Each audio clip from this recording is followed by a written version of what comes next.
Well, here we are again. I want to get this video out before this weekend because the 25th, 26th is the battle reenactment for the Battle of Loxahatchee. And what I want to talk about is leading up to that. So this is kind of the 2 weeks or 2 weeks prior to that. And this is the letters from General Thomas Sidney Jesup, Major General, head of the quartermaster. In my last video, I told about his campaign. Let's look at the map here real quick and switch to the map. Nope, that's not it. Okay, I found it. Okay, here it is. So Jesup is coming down the St. Johns River on the east side of the peninsula. This is right after they established Fort Wayne and Fort Christmas, and they'll be going further down, establish Fort McNeil and Fort Taylor, go to what's called the headwaters of the St. Johns River, cross over and go to Fort Pierce and make Fort Pierce the headquarters or the area of operations. And at that point, pretty much abandon the St. Johns River campaign as they head further down. And Jesup thinks the majority of the Seminole forces are heading towards Key Biscayne or Cape Florida in that area. So what I'm going to do, I am going to go to General Jessup's letters, and this is on microfilm. Adjutant General letters received. This is from 1838, and this is J48. You can see at the top J48. This is the letters, kind of the 2 week period that Jesup sent all the letters he's sending out. Now, at the top of the letter, it says headquarters, and headquarters is where the general is. So it can be at Fort Wayne, it can be at Fort Jupiter. So here he's sending out his package of correspondence at Fort Jupiter on March 2nd. This is, of course, after the Battle of Loxahatchee. Correspondence from 30th of December to 14th of January. Jesup has a cover letter, of course, and these are the letters. This document's about 50 pages long, so it took me a while to get through it because I can only tolerate reading a few pages at a time. So the first letter, General Jesup, is at Fort Christmas, December 30th, 1837, and I'll paraphrase what each page calls or each page says. So you're not here for a few hours. Jesup has ordered Lieutenant Colonel Benjamin Pierce to the Indian River down by the inlet, and that would be where he establishes Fort Pierce. And down, General Hernandez will scout between the St. Johns River with the Florida and Tennessee volunteers. General Hernandez, of course, in the Florida militia. And I guess the fake backgrounds making my epaulets fade in and out and go in the multiverse of reenacting. Okay, just think that's kind of funny. Continue on next page. Jesup notes that there's a shortage of officers in the field, and in some instances, you might have a company being commanded by a sergeant there. Jesup writes from Fort Christmas on December 30th, 1837, says that he is pleased with the movements that Colonel Taylor is taking to the field. Of course, Colonel Taylor at this time has already uh, had the Battle of Okeechobee, and Jesup hasn't gotten the news yet, but he will shortly. The quartermaster in Florida, Major Henry Whitting, is ordered to where Lieutenant Colonel Pierce is at the Indian River Inlet. Jesup is setting up his base of operations on the Indian River. Go to Fort Christmas, December 30th, 1837. General Jesup gives command to Taylor to handle any interactions with the Indians however he sees fit. So instead, Jesup negotiating, he pretty much gives that responsibility over to Taylor that he has authority to negotiate with Indians. Jesup says he does not trust Alligator to surrender and believes him to be deceptive and for Taylor to take him. Jesup was very displeased at the deception of Tucci last summer when he said he would bring his people in, but made no such efforts. Jesup says that the only way to be certain of their surrender is to seize them. So much like he did with Osceola and seized Osceola under flag of truce, it became the main mode of operations to handle with Indians. You just capture them instead. There's no negotiation. Jesup says he has captured 150 Indians and Negroes and sent them to St. Augustine, and they are to be sent to Charleston immediately. So they will be sent up to Fort Moultrie on Sullivan's Island in Charleston, where Osceola is, and that's where Osceola will die about a month later. Next letter, General Jesup is writing from Fort Christmas still. It's still December 30th. You see that he's written about 4 letters from Fort Christmas on the same day.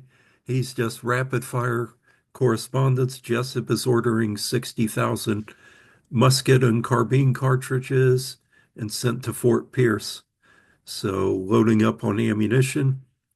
Jesup receives intelligence that from Lake Tehopapaliga to the Everglades can be traversed by Mackinac boats. Mackinac boats are like a metal rowboat, and they're easy to pull out of the water and throw on top of a wagon and take down the trail and then throw in the water again. The road is to be determined for the route to the waterway or the Kissimmee River. Boat builders are ordered to Fort Gardner, which is just north of Lake Kissimmee on the Kissimmee River chain. Cypress dugout canoes are also to be made. And letters to General Taylor are to be sent to Fort Fraser. So the next letter here, see what page I'm on. I'm a little behind actually. There. Doesn't really matter. You can't read it from there. Jesup is writing from Fort Christmas. This is a couple days later, January 2nd, 1838. Jesup has ordered 150 pack saddles brought down. So for the dragoons and the mounted soldiers, the Tennessee and Florida volunteers, Fort Lane will be the main supply depot to push in the interior for the dragoons and the boats. Now, of those 4 forts on the Upper St. John's, Fort Lane seems to be the most important. It's the only of the 4 forts that we have post returns for in just a month at that. The storehouses at Fort Mellon should only be used for storage and not as quarters for the officers. Jesup then has a list of articles and tools to be sent to the field, a very large number, including tarpaulins to cover everything and pitch for the boat. And you can go down the list here. There's hand axes, hatchets, 2,000 horseshoes with nails, 200 pounds of spikes, 20 broad axes, 3 sets of blacksmith tools. Let's see what else he has. 2 dozen drawing knives. That's to make the canoes. Pedro's gonna know what I'm talking about. 800 packing bags, 400 blankets for pack saddles, 2 dozen nail hammers, hand axes, iron something, just chisels, 2 matchlocks. Okay, matchlocks for the cannons, 100 spades, shovels, two large penny ropes, 10 something coils of ropes for halters, 2,000 strings for packing bags. That's interesting. And at the 2 dozen scythes, stones, I guess sharpening stones, hand axes, cane knives, 50 pounds of oakum, half a dozen caulking irons, 6 oil stones for sharpening knives, 400 pack saddles, 4 whipsaws. Interesting. Tarpaulins to cover the stores at all all areas temporary advance of the depot and pitch for boats. Interesting. So now we're at Fort Christmas.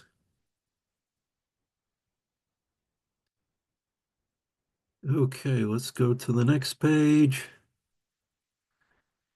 Still at Fort Christmas here. January 3rd. Writing to I think Colonel, let's see, is he writing to Colonel Crane, Ichabod Crane? Ichabod Crane was Inspector General in Florida. He would muster the soldiers in and out for the different militia groups. He's usually up in St. Augustine. So, in fact, let's look down. He's at Fort Heilman right now, which is big Army depot and quartermaster or depot at Black Creek.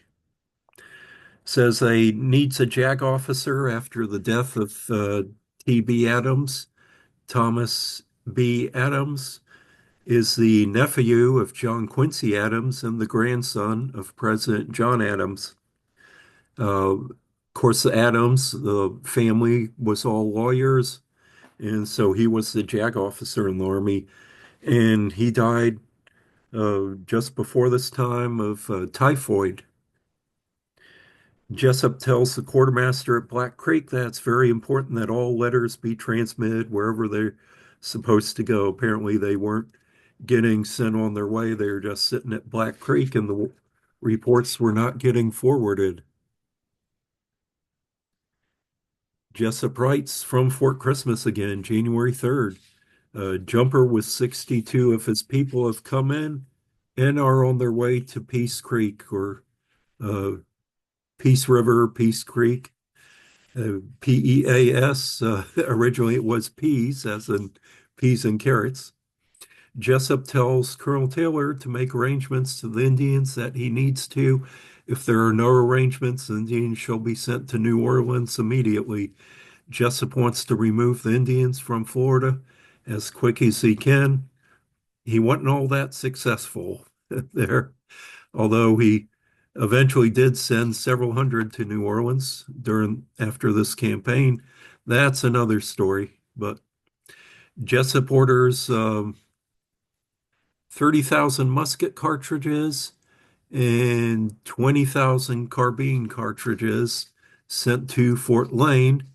Jesup orders that before subsistence supplies, that's food rations, be sent forward, that they are inspected first. A large quantity of bread, I guess that's hardtack, was sent to his post, but due to bad weather and the barrels being submerged in water, it was unfit for issue. So it was all soaked and spoiled and no good. So imagine everyone was starving. General Jesup writes from Fort Christmas on January 3rd still, orders that any subsistence and ordnance stores be sent to Fort Lane without delay. He wants a country count of the subsistence rations because there are not enough at Fort Lane, leaving Fort Christmas nearly destitute because of the rations had spoiled. A greater part of the bread is damaged and unfit for issue. So now Jesup has moved further south down to Fort McNeil. It says 5 miles north of Fort McNeil, January 5th, 1838. Jesup congratulates General Nelson and the Georgia Volunteers for their battle near the Withlacoochee. Word has just been received that Colonel Taylor's battle at Lake Okeechobee, where it says Taylor completely routed the enemy, but considerable loss and casualties.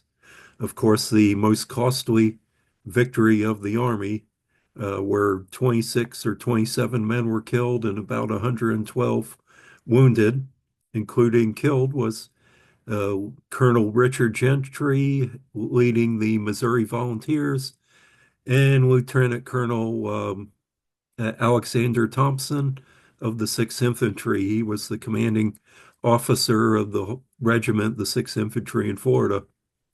There is scarce doubt that the Indians will hold out and fight to the last. So Jesup is under no illusion that the Indians are going to fight it out if given a chance. Jesup countermands his previous orders and instructs General Nelson to hold under his command as much as the force they can and press on, I guess, down the Withlacoochee in the northwest of the campaign operation north of Tampa. All Indian property captured belongs to the company that captures it, so the spoils go to the soldiers to pillage what they have. Two-thirds will go to the officers, and one-third goes to the privates. Um, I don't know if I shared it previously, but after the Battle of Loxahatchee, when the Seminoles uh, surrender or are camped around Fort Jupiter and General Jesup has them clapped in irons.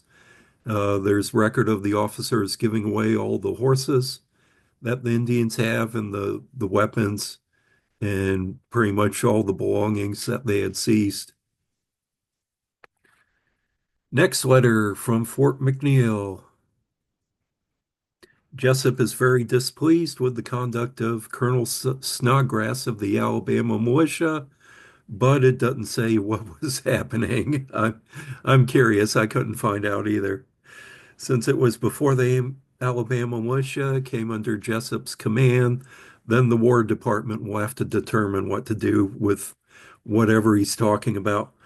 Supply, supplies are pushed to the Indian River as fast as possible. Jesup writes from Camp McNeil again on January 6, 1838. He says that mounted men are supposed to open up communication with Taylor and Hernandez. So Jesup's near the headwaters of St. John's, and he's trying to establish communication between General Taylor, which is on the Kissimmee River, and General Hernandez on the Indian River or Merritt Island around there. Actually, it's Colonel Taylor. Uh, Zachary Taylor will be promoted a brigadier general uh, very soon from this point. Jesup says as soon as subsistence or food rations arrive, troops will move out of Fort Taylor with boat companies, the remainder of the artillery dragoons to follow Colonel Twiggs' route, Colonel Twiggs of the 2nd Dragoons. So they are, I believe, going to Fort Pierce and they will go down and it will result to the Battle of Loxahatchee about 3 weeks after Jesup writes this. The soldiers will be constantly employed from Fort Lane to Fort Taylor down the St. Johns River, so they're constantly going back and forth. The Alabama Volunteers and a detail of artillery at Fort Christmas and a company of artillery at Fort Taylor, maybe a half a company. Jesup says leave subsistence at Fort Taylor for 30 or 40 days, at least 40,000 musket cartridges and 20,000 carbine cartridges with powder, lead, and tools. Clothing depot at Fort Taylor and on the Indian River. All available tents are to be brought and cover supplies. So any tents left at Fort Mellon or at Black Creek are to be brought down to cover up the supplies. Jesup wants to contact General Hernandez and talk face to face. and considers the Seminole Miccosukees, their opposition is in sufficient force. So Jesup knows that he's going to be putting up a fight somewhere, but doesn't know quite yet. But we'll know in a few weeks. Next page, Jesup says keep communications open between Fort Heilman on Black Creek to Fort Taylor on the St. Johns to keep every means of quartermaster supplies available. So the problem is getting the quartermaster supplies down the river. Lieutenant Ross with the boat companies will be assistant commissary and assistant quartermaster.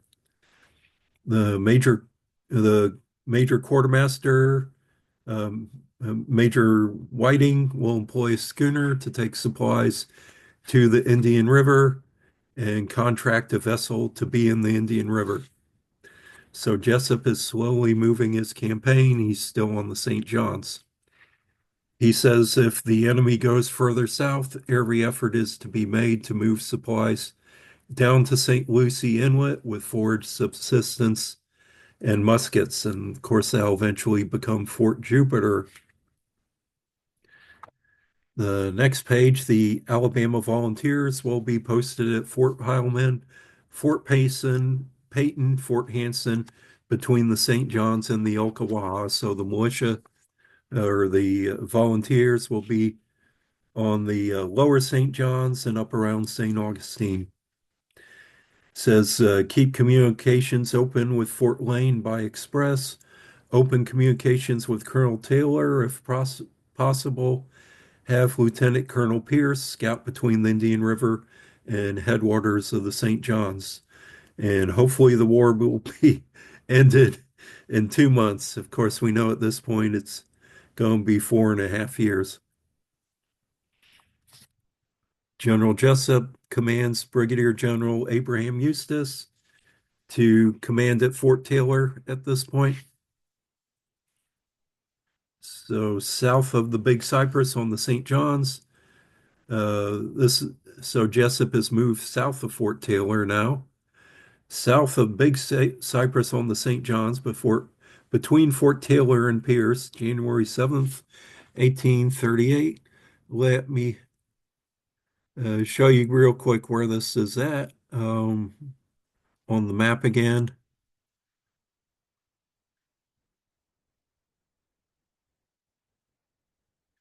Okay, so you see south of Fort Taylor and Lake Winder, there's all these streams. In the McKay Blake map, that lists it as Big Cypress. It's a different Big Cypress from where the Seminole Reservation is today. And uh, from there, you see that little mark that's colored in. That's probably the route they're going to take from the headwaters of St. John's down to Fort Pierce. So that gives you an idea where General Jesup is at this point, uh, moving down to Indian River Inlet. Okay, let's go back to our letters here.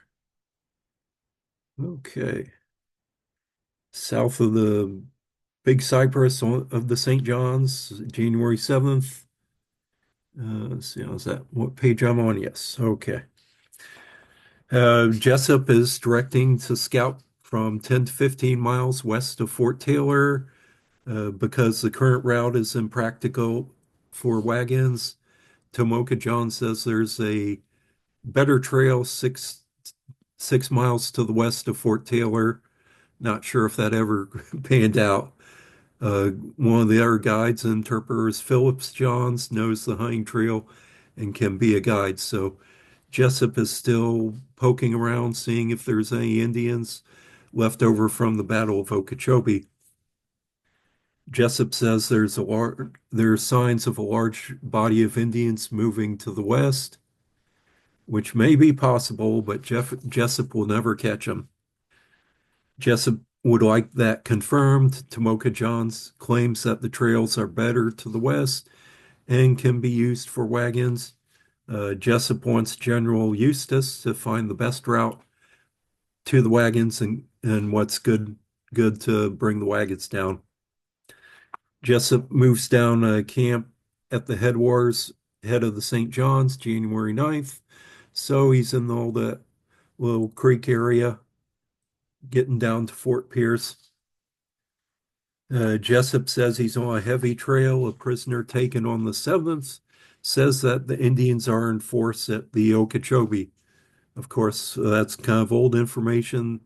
After the battle, Colonel Taylor defeated them, but a heavy price with a high number of killed and wounded. Colonel Gentry, Lieutenant Colonel Thompson, Captain Van Swearingen were all killed with many officers. The enemy is said to be on the islands in Lake Okeechobee and can only be reached by boats. Jesup asks Lieutenant Powell of the Navy if he can bring boats by wagons to Lake Okeechobee. Jesup says that if Lieutenant Powell moved south ahead of him, his force is too small to accomplish anything. So, kind of like Jesup is envisioning the movie Distant Drums, where the Navy brings boats up to Lake Okeechobee and finds the fortress in the center of the lake there, which is pretty much not the way it panned out. Lieutenant Powell is on the St. Lucie River. Jesup asks him if he can send over Mr. Hagen because Mr. Hagen is absolutely necessary as a guide. So Lieutenant Powell's getting set up here. In about another week, we'll fight the battle on the Jupiter River, Jupiter Inlet. Jesup is now riding, you know, 36 miles south by east of Fort Taylor, so quite a bit south of Fort Taylor, January 9th, 1838. Jesup orders General Eustis to press ahead from Fort Taylor to the headwaters of the St. John's and have the Quartermaster Corps send tools forward with him. Jesup tells Eustis to bring all tools for building boats, supplies, forage, subsistence with him that he can. Jesup thinks that the whole Seminole and Miccosukee force is at Lake Okeechobee from the prisoner's information, but Jesup doubts that he'll be able to communicate with Colonel Taylor and wants the army to press on to the Indian River. So, hadn't said yet, but they're going to abandon going over to Okeechobee. Jesup next writes he's at the head of the St. John's River. Again, January 9th, letter probably written right after this other one, says that supplies can be moved from the Indian River inland 25 or 30 miles to the headwaters of the St. John's to better supply troops and down the St. John's. So Jesup's realizing and from experience that the St. John's is too shallow. They can't really get boats down there. Says instead bring the supplies down to the Indian River and bring it across land. Jesup orders that supplies, forage, and subsistence from Black Creek and St. Augustine brought down the east coast to the Indian River. So at this point, giving up bringing supplies down the St. John's River. Jesup orders all tools, supplies, tarpaulins forwarded to the Indian River. Jesup orders that the schooners to transport, orders schooners to transport on the East Coast. Steamboats on the St. John's River will go from Fort Mellon to Fort Lane and then from Fort Mellon to Black Creek. So pretty much giving up bringing supplies down the St. John's past Lake Harney, where Fort Lane is. Jesup writes again, head of the St. John's, January 12th, 1838. We're almost through this. The principal force is of the Indians is to the south with large trails. Jesup orders a depot established at Key Biscayne. So that will be a fort that, of course, Captain John Rogers Vinton writes his reports from.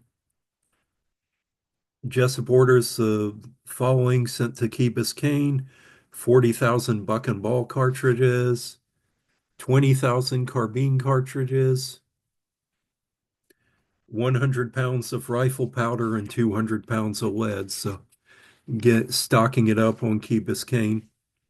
Jesup next writes, head of the St. John's, January 12th, Jesup orders 100,000 rations to be sent to the Indian River. So a huge amount of food rations to be sent to the Indian River if it survives, if it's not soggy and spoiled.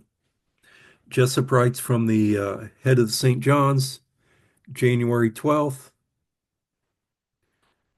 Jesup has changed the line of operation. Supplies will now be sent through the Indian River Inlet and down the Atlantic coast. So Jesup at this point has given up on the St. Johns River. Boats and supplies will now be sent down the Indian River instead of the St. Johns. That a seaboat to be employed to tow boats over the bar, that's over haul over, and laborers and oarsmen need to be employed in this task to free up troops. So getting a lot of civilian laborers, bring them down. Probably it's slaves and indentured people. Jesup again writes from camp at the head of the St. John's on January 12th, orders that Captain Brown, that's Captain Harvey Brown from St. Augustine, to bring down two 6-pounders, two cannons that fire 6-pound shot with 50 rounds of grape shot and canister shot for each artillery piece and 50 shrapnel shells, of course, exploding shells. Ask for a slow match and priming tools. They'll be sent to the Indian River and available even if they are not used in the field. So Jesup is really fortifying Fort Pierce now. Jesup wants 100,000 ball and buckshot cartridges, 30,000 carbine cartridges, 300 pounds of rifle powder, and 750 pounds of lead. So Jesup's kind of preparing for the Battle of Loxahatchee because he'll probably fire most of that off and very soon.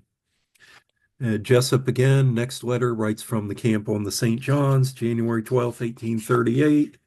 General Jesup writes to Captain Benjamin Beale of the 2nd Dragoons, orders that the 2nd Dragoons and the Alabama Volunteers and the command to at Fort Pierce with 6 days rations. Says they'll meet up with Colonel Twiggs with as much forage as they carry.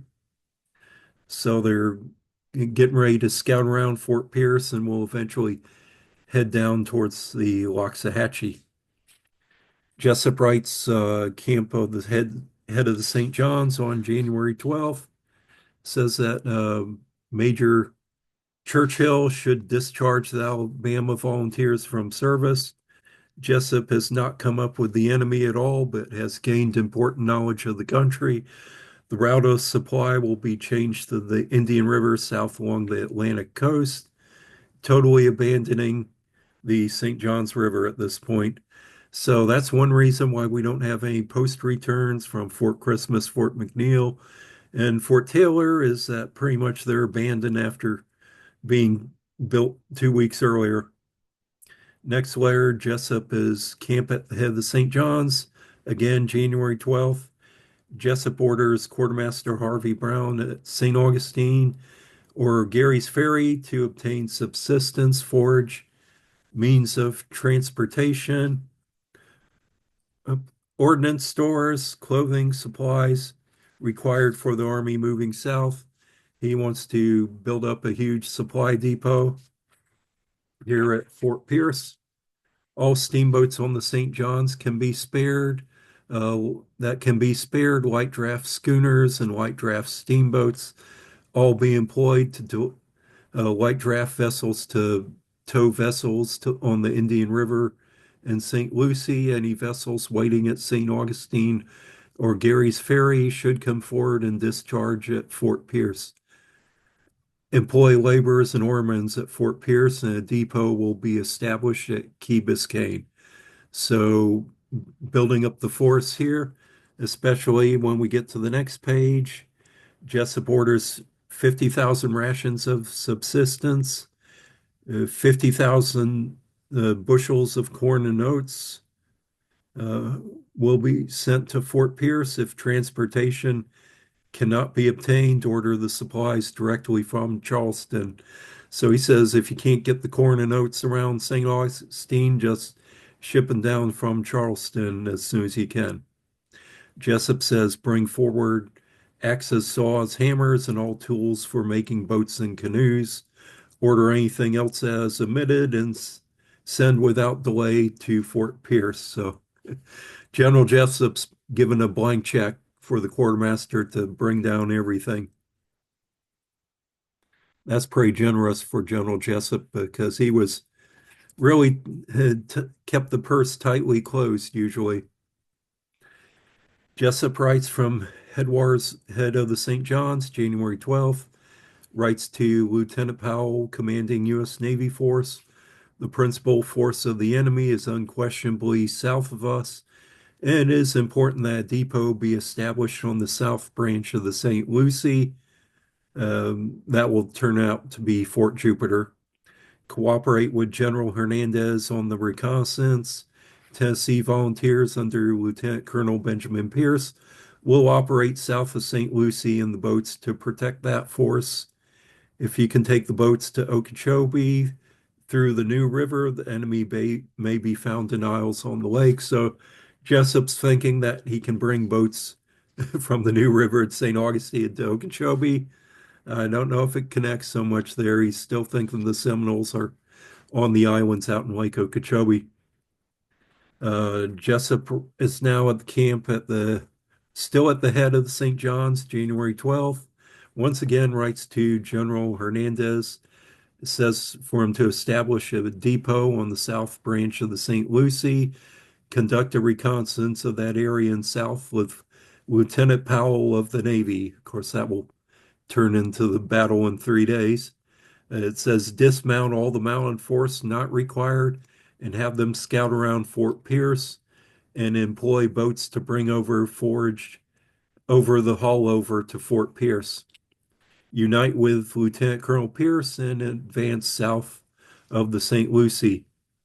And there's a note after that letter on the next page says, since Lieutenant Colonel Pierce was absent, I think he was sick and not present, that the one and want of subsistence and forage that didn't arrive prevented the execution of that order. So that movement was abandoned to scout around Fort Pierce.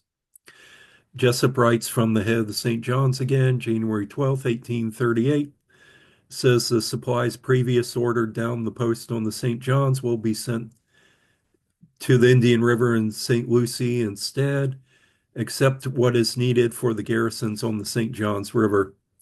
All the tools and pack saddles ordered to Fort Mellon and the St. John's are to be sent to the Indian River instead. Send 20,000 bushels of corn and all the small boats that can be obtained without delay. The Indian trails to the southeast are heavy, and the principal force is no doubt before me. The highest point on the St. John's is so far away that supplies cannot be received from that route with certainty. A large order of subsistence and ordnance stores have been ordered to the Indian River for them immediately. So it's, it's a little slow getting the supplies down from what Jesup is saying. Of course, that's to be expected. General Jesup suggests that the quartermaster station himself at St. Augustine, as he'll be more useful there than Black Creek and can send the supplies down to Jesup. Captain Harvey Brown will be quartermaster on the Indian River. Jesup thinks the enemy will flee towards Cape Florida and order 50,000 rations and 5,000 bushels of corn and oats to Key Biscayne. The ships will wait at Key Biscayne until all supplies are unloaded and in the storehouse. Jesup requests a supply of tools, ropes, and nails. And we're almost done. And stationery. Keep the adjutant writing these letters here. Jesup writes from the St. John's on January 12th. Last letter he'll write from there is says a supply of clothing is sent to Key Biscayne. At Fort Pierce, General Jesup is finally at Fort Pierce on January 14th and requests a report from General Hernandez of the strength of the troops under his command at that post, and also a state of the horses attached to the command that the militia and volunteers are riding. So we're about almost done here. Jesup writes from Fort Pierce, January 14th, 1838. This is the day before the battle with Lt.Powell on the Indian or on the Loxahatchee River, Jupiter Inlet. Jesup writes to Major Henry Stanton, quartermaster at Fort Heilman, orders that the steamboat Poinsett will ply between Fort Pierce and Charleston instead of between Charleston and Black Creek. And while going between, stop off at St. Augustine and pick up and drop off the mail and collect more wood at St. Augustine. Jesup says any mail for Jesup and the officers at Black Creek will be forwarded to St. Augustine. So that's the last of Jesup's letters. It ends the next day will be the battle with Lieutenant Powell on the Loxahatchee River, Jupiter Inlet. And of course, 10 days after that will be the Battle of Loxahatchee. You can see how much effort General Jesup is putting towards supplying his campaign with the thousands of rations and cartridges. The depot at Key Biscayne, Jesup will never go that far after the Battle of Loxahatchee. They will stay at Jupiter. Of course, Jesup will be injured and will have to convalesce. So pretty much the army will stay between Fort Pierce and Fort Jupiter. And I don't will not probably go down to Key Biscayne, but that's pretty much the end of the fighting for that campaign. Oh, thank you for enduring if you've lasted this long. On the letters of General Jesup gives you an idea of what goes into a campaign when they have to abandon one route and take up the other on the St. John's. So, and if you can make it down to Battle of Loxahatchee on Saturday and Sunday, we're expecting snowmageddon up here in North Florida, but will be a little warmer. You won't have any snow down at Riverbend Battlefield Park down in Palm Beach County.